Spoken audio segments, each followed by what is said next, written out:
nice way to end the season. Not quite what you had in mind, but a nice way to end the season all the same. Yeah, no, definitely. It was important that we come out today and played well and played for a result. And it was great seeing a full house there. We love playing at KO and playing in front of our fans. They're the real fans that live here and support us all the time. And as I said, it was just really important for ourselves as well. We obviously had an opportunity to make sure that we're the best result that the club's got in terms of wins and in terms of where we sit on the ladder and get over a bit of disappointment. At the end of the day, we put ourselves in that position. We need to get over that and come up with a good result, and we did. And the feeling in the sheds afterwards, how are the boys feeling? Yeah, really good.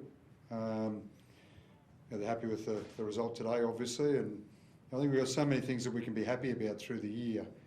There's obviously a fair bit of disappointment there too, because we know that we've got a team and a squad that could certainly play higher, but we weren't good enough to do that, and that's why we're disappointed. But we're also saying goodbye to a number of guys, and a couple of guys that have had a massive impact on this club, and Mark being one of those. So everyone wants to make sure that they send them off with a good night. You finished the year scoring more points than any other team, but then to not be in finals, can you sort of pinpoint where things started going against you, or where you'll be looking to tweak come 2026? Oh, look, the pinpoint the night that things started going against us was against the Roosters, round 23. So you look from round 5 through to round 22, we're exactly what we wanted to be as a team. We know we can find points, we're defending points. I thought we were playing to our potential for that period, and we didn't win every game, but we're certainly in every game. And we just need to have a look at the reasons why we fell away.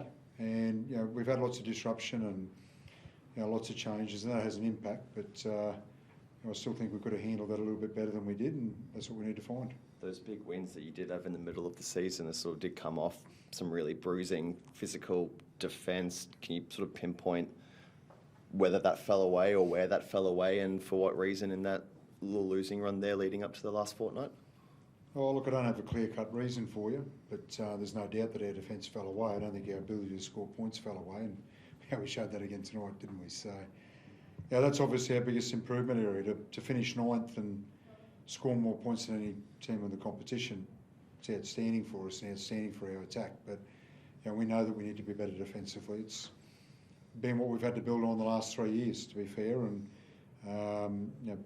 when we find that, and we need to find that, then we'll start to see what we're capable of. MCL for Hannah, is that right? That's right, yeah.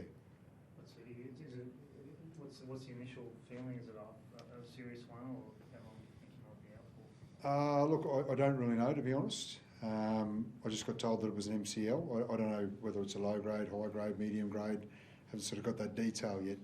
It's always a good sign that he walked off and looked fairly comfortable walking off. So I don't think it's going to be a major drama, but exactly what timeline, I'm not sure. Great way to go out, Mark. Your future's bright here. I suppose you get forwards back next year. A couple of new guys, Cobbo, Hales, etc. I mean, how do you see the future of the club that you're leaving behind?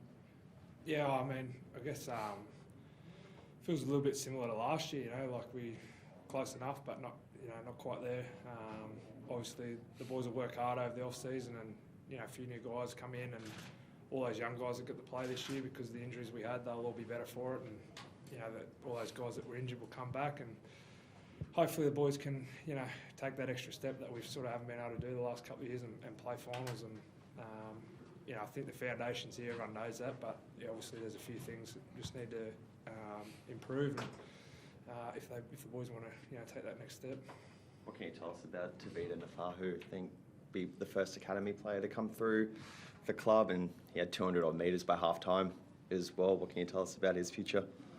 Yeah, no, he's been great. I guess he's one of those young guys that's got an opportunity and played well. And I think the thing with Tavita, and probably the thing that I've noticed as an older bloke in the last 3 years, is the guys that have good pre-seasons go on and have pretty good years. And Tavita was someone that really stood out in pre-season this year, and he was competing on everything, and he just looked like a first grader. And obviously he had to wait a little bit to get an opportunity, but as soon as he got it, he took it. And when you look through, we've sort of Kurt did that in the first year.